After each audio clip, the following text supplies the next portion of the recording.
Hello everybody and welcome. In this video I'm going to show you how to pair your headphones Sony with your MacBook.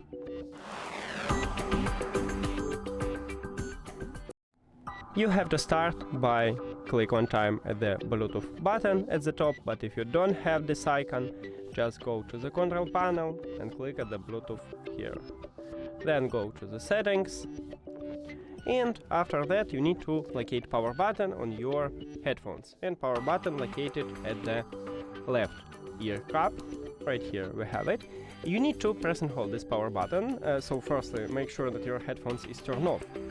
And now press and hold power button until the LED light start flashing blue and red.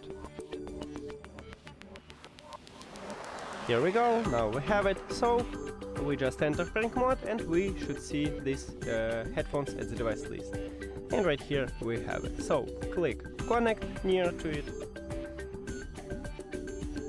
And we did it! Thank you for watching this video. If you found it helpful, please consider subscribing to the channel and leave a like on the video. See you later!